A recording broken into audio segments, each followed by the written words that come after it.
The PL Show is brought to you by Kel Charcoal, Kel 360, and Kel Kids Toothpaste.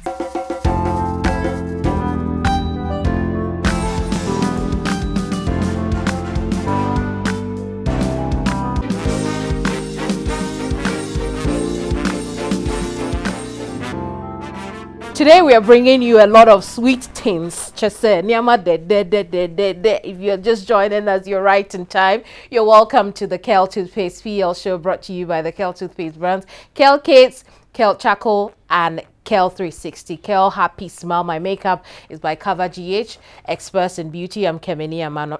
Today, it's so sweet in the studio, and it's for one reason only, because we have the founder of Sweetintins Cake Studio here in Ghana and in the UK with us, and we'll hear her story, how that dream of being an architect to now doing architectural things with flour and butter. Phenomenal story right there for you. Please help me welcome the founder of Sweetintins Cake Studio here in Accra, Deborah Dzifa Kwashie. It's good to see you. Good to be here. Thank you. I say yes, I can't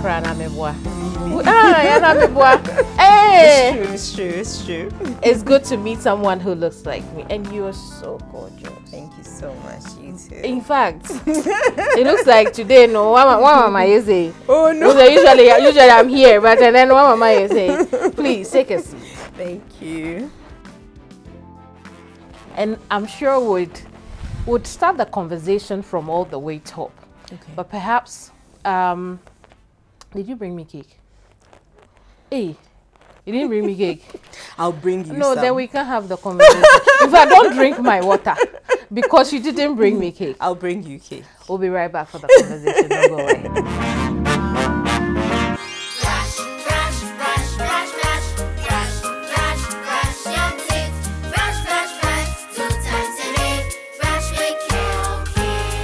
Hello, my friends. My name is Kel Kids Toothpaste. Wow. I was made to be gentle on your gum, but protected.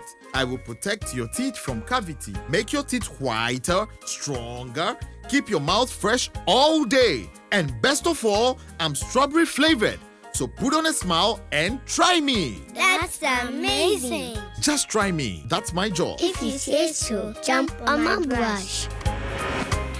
It makes your teeth stronger, chicky whiter, chicky stronger. Yay! You did it! I'm glad you like your new toothpaste. Don't forget to brush both day and night. Kel Kids. Happy smile.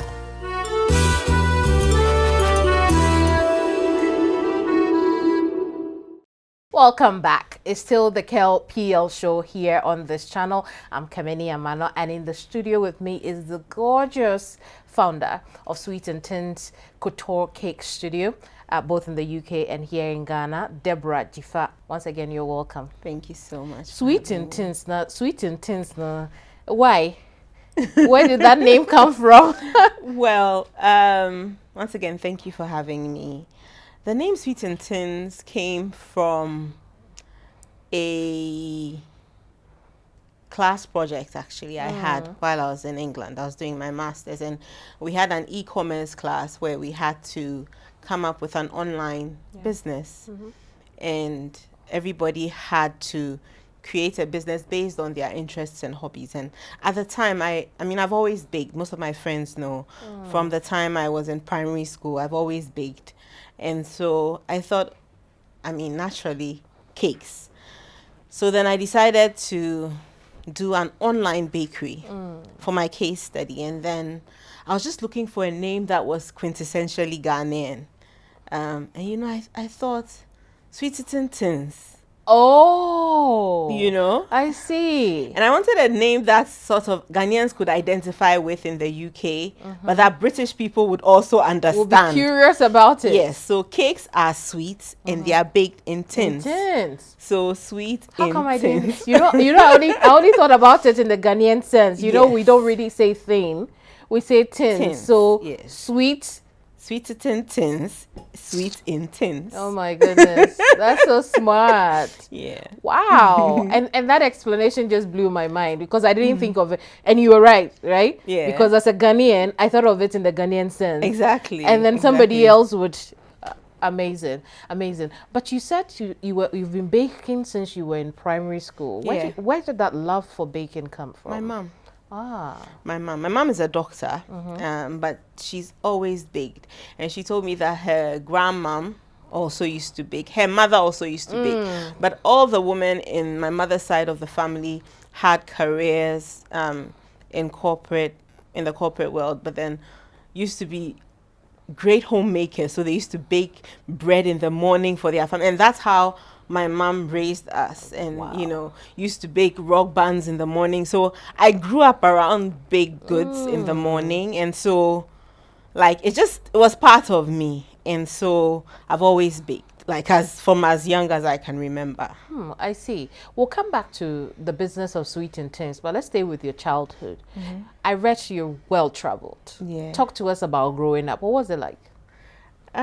It's just so my parents are both doctors, and they studied outside. They did their postgraduate studies outside. And at the time, my older brother was born while they were doing their undergrad outside. And then when they finished and came back to Ghana, I was born within that window of time they were in Ghana. And then they went back to do their specialization in postgraduate studies. So during that time, we traveled a lot. My father really, really loves to travel, and so within continental Europe, we used to go to Austria, Germany over the summer, that sort of thing. So I grew up with a culture, or with a habit of traveling, especially as a family. And so I feel like that exposed me to a lot of things from a very young age, to cultural diversity and the fact that there's so much out there. Yeah. I think if I had, grown up in Ghana, I would be a very different person. I'll be a very different person. But what was it like living in countries where you didn't see a lot of people who looked like you? I felt very special. I felt very special because especially in a country like Hungary, where it's not a very popular country, and there weren't a lot of black people. I don't remember ever having to face racism as a child in school. Like, everybody wanted to be my friend because I was like this cute little black girl, and I didn't even see myself as a black girl, because it's like everybody just wants to be your friend. Like, you're so special and you're so different. So like, from people in my mom's hospital to my kindergarten class to people in my dad's hospital, every time, where's your child? Like, it's like I'm a little doll, and little black doll. A little black doll. So I think it made me see the world in a very different way. Right. I think as time grew on, my parents felt that we would be at a greater advantage relocating to Ghana and learning more about our culture, because my father was really adamant about us being able to be Ghanaian and own that. And so at a point he said no. So how old were you when you came back to Ghana?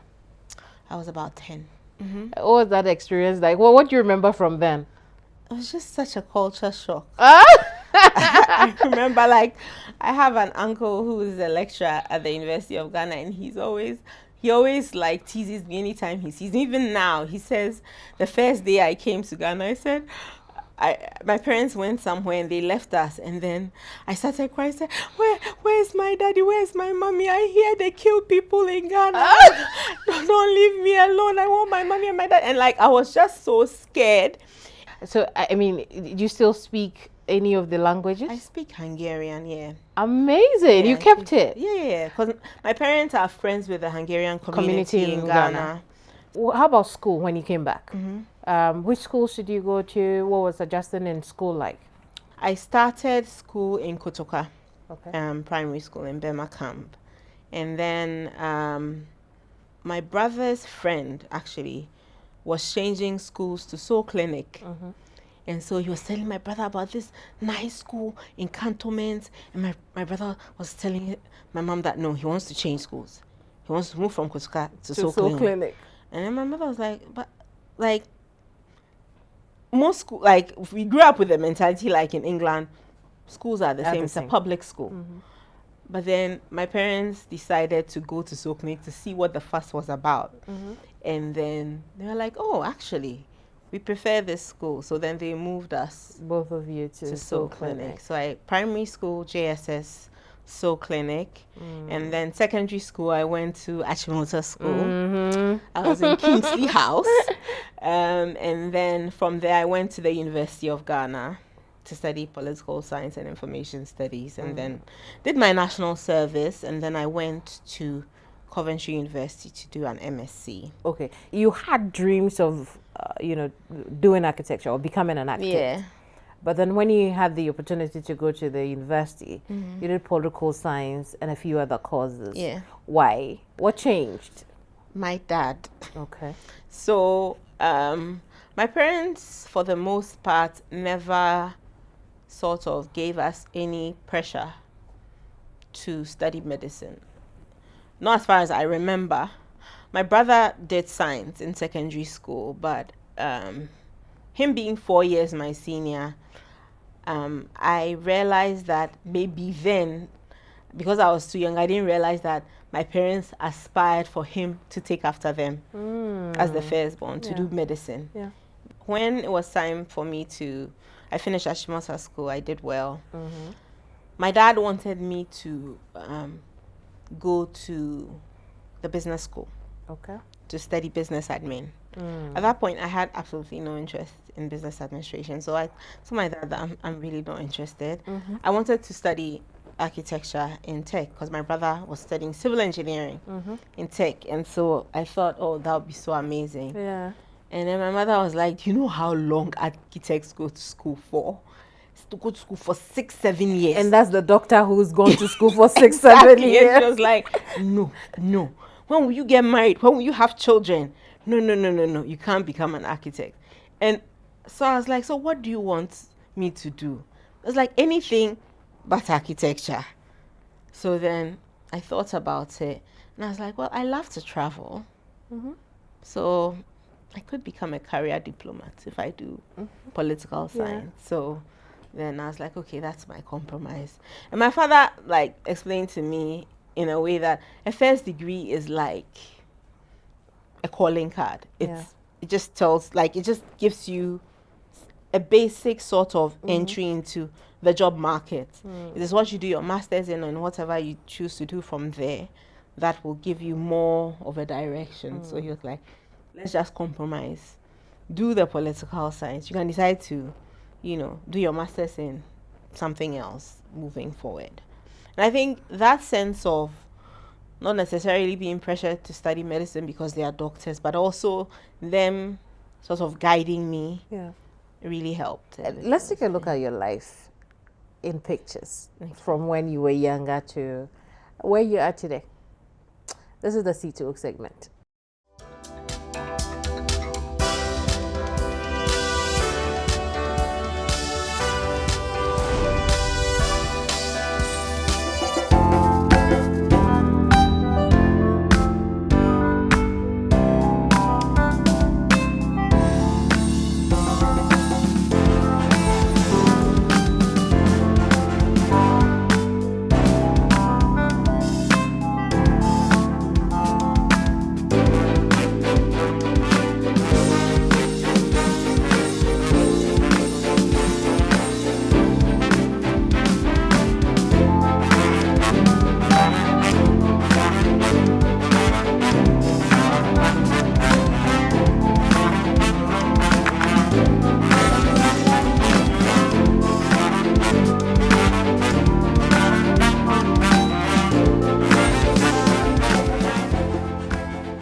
You've seen the pictures. We'll show you a bit more as the conversation progresses, but we'll take a quick break. When we come back, we'll continue with that. Don't go away.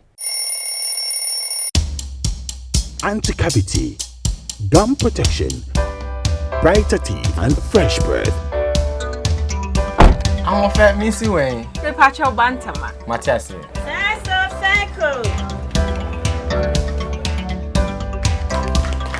It's her smile. The fresh breath. breath. Me GD say we use Kel 360 toothpaste.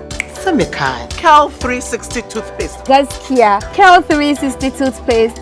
It's a gum protector. Onim jom kasa. Ine ko saying Kel 360 did the way. It's cool mint, gives me fresh breath and your confidence booster. Hey, you will so feeling kika when you know Kel 360 toothpaste. Happy smile. Kel 360 toothpaste, anti-cavity, gum protection, brighter teeth, and fresh breath. Kel, happy smile. This advert is FDA approved. Welcome back. I mean, those pictures. You see the one that you were wearing the uniform. When was that? What were you doing? Why was that? England. Oh, yeah. Okay. So that was when you were learning English. Yes. I see. Yeah. You must have been frustrated because no, I think as a child it's easier for you to pick up languages. I think it's more difficult like as older. You grow, but when you're a child, because I mean, if I had known then, I was like, why did my parents make us learn French and all those languages when we were younger? You know, Interesting. That moment when you transitioned from, well, I didn't get the course I want to do, but I have something else and I'll take it. What do you think it taught you? What did it say about you as a person? I think it just taught me to make the best of every situation. I think throughout my life, generally, I remember when I went to Ashimoto school, I absolutely detested the boarding house. I did everything in my power to get my parents to make me a day. I used to write a letter every single week to them. So you could leave? Why I should become a day student. And my father was like, no, it's necessary. And you'll thank me for it later. And it toughened me up because I realized that if it wasn't for boarding school, I would have just been such a dada bag girl. Like, it would have been typical, you know. But I realized then that no matter what you go through, it is your response. There's very little we have to do with what challenges we go through in life. I mean, the thing is, the only thing you can do is condition your reaction and how you deal with it. Because there'll definitely be challenges. In the same way that there are good things that happen, there are bad things that happen too. But then if you have the attitude that, you know what, it's happened, let me just get on with it. It's not going to change. Like me wallowing in self-pity is not going to change anything. But if I'm up and doing and I'm taking responsibility and trying to make the best out of it, then it will lead to a better outcome. Awesome. Now, the C2O segment is brought to you by the Kel Kids toothpaste brand. It's the perfect solution for your little ones and their oral health. We all know how tricky it can be to get your children excited about brushing their teeth, and we know why. Get Kel Kids toothpaste, the strawberry flavored. It makes brushing their teeth fun, while you can be rest assured that it's doing all the important work when it comes to their oral health. It's FDA approved. Kel Happy Smile. Into UK no. I'll call Coventry no. And I'll call your project works Sweetintins. Into launch a Sweetintins website and dabbing. 2010. 2010. Yeah. And it's not at that time. No, now your dream was not dream, but at that time, no, now I dream is a ubeton cake throughout. Yeah. Or just for the projects. Now after projects, I mean, the thing was initially was not in the beginning. No. Yeah. Project no na hear me. But as time went on, no, me who say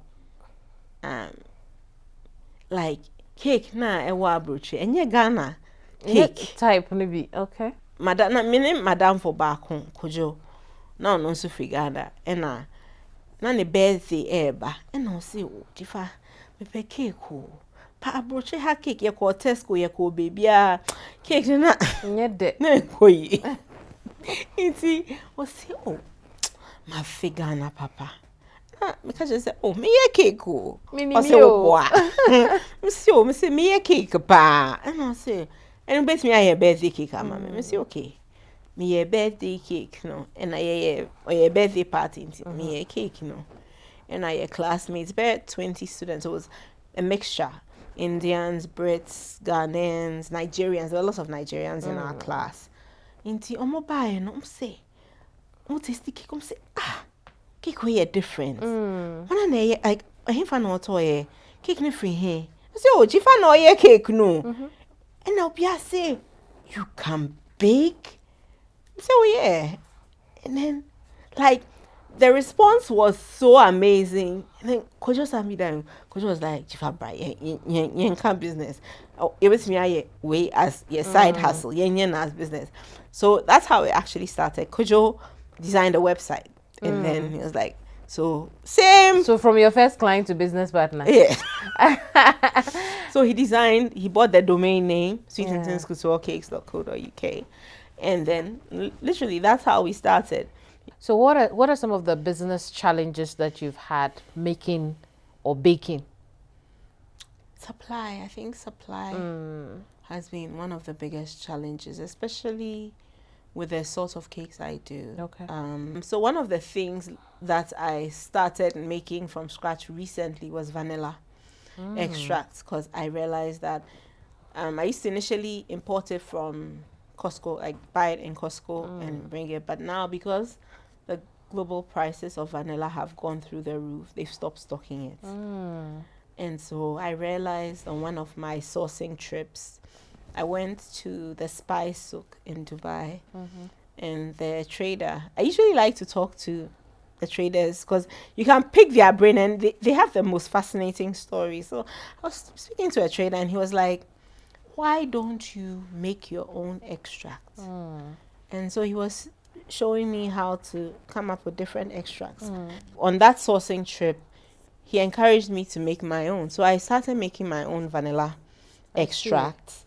And then based on that, I also started building my own mechanisms. So I had a very, very terrible experience. Oh, talk to us about it. We want to hear. So I had a bride who wanted a hanging cake, her cake to hang from a structure. And at that time, from what I knew of events, it's the decorator who's supposed to provide all those structural things, because obviously they have a design aesthetic in mind. They've got a floor plan. And so based off of that, they'll tell you, okay, with this design, this cake table will go, this cake table will not go, this is the sort of hanging structure that would work for my design. So I told the bride, I said, have a conversation with the decorator. Tell her that this is the type of cake you want. I can make the cake and come and place it on the mechanism, the suspension for you. that has been made. And then the bride was like, okay. So the bride said she spoke to the decorator, everything. And so I called the decorator the morning of the event. And I'm like, okay, please, have you set up my cake thing for me to come? And she was like, what do you mean, have I set it up? And I said, oh, but the bride said she had discussed it with you. And she said, yes, but I'm not doing it. Oh. And I said, what do you mean by you're not doing it? The wedding it was around 9 a.m. The wedding was supposed to start at 3. And I said, what do you mean by you're not doing it? It's the day of the event. How are you telling me now you're not doing it? And she was like, yeah, because I'm not even done with the decor. So why? Because I can't add this. And I said, oh. And I was like, oh, don't do that. You should have had this conversation with the bride. But now I'm going to be the one who's going to be looking bad. Deliver. And I told the bride that if it's a design something, I can do it all, but the decorator, most of the decorators have their own thing. And so I've learned over time to just let them have their way. So I had to go around the IPS road and look for these structures that would enable me to hang. This was around 10 a.m. The reception was starting at 3. Yeah. I eventually got a structure, but the guy had to do some changes. He had to spray it So at that time, the wedding was at Alisa. I got to Alisa around 1 p.m. And the chain, the wahala. Terrible. But eventually, I was able to do it. And then the bride came. She was so happy. Everything was like, oh my God. And she was thanking the decorator. And what the did you say decorator to her? was taking the fans. And I was like, What did you say to the bride? Didn't you tell her? Oh no, so I pulled the decorator to the side and I'm like, why do you do that? She was like, hey, you should be thanking me that if it wasn't for me, you wouldn't have figured out how to hang a cake. Wow. And I said, really? So after I told the bride, I was like, this is what I went through at it. She was like, oh my God, Dzifa, you didn't say. And I'm like, it is your happiness that is important to me. And for me, that's like the general attitude I have. Once the client has paid for the job, last minute at 10 a.m., I'm not now going to call the bride and tell the bride that the decorator is doing long, so we can't do it. And you haven't paid me for it, but do you get what I'm saying? Because the bride has a lot on her plate, and that's just my general attitude. Once the client has engaged your service to provide that service, whatever you have to do, you have to do it. You have to do it. And so that's why I always tell a client that the behind the scenes drama, you have no idea. All you see at the end of the day is that you have your beautiful cake there. Yeah. And that's the experience I'm trying to give you, so that not every 5 seconds I'm calling you, this is what has happened though. You have to add no. Once the client has paid, that's it. I see. I can't wait to hear some of the crazy stories she's had with clients. And why is that small cake? You have to come and do consultation. You have to write a whole essay. What would you say is the single thing that somebody may have told you that kept your fire burning for business? Amazingly enough, it's Honorable Nanoye Lisa. Auntie Nanoye ordered a cake, and then when she came, she started tearing up. And she was like, this cake is so beautiful. She paid me 2 times the amount. And she was like, I know that it's not about the money, but I want you to see that what you are doing is worth it. Like that one deed has propelled me.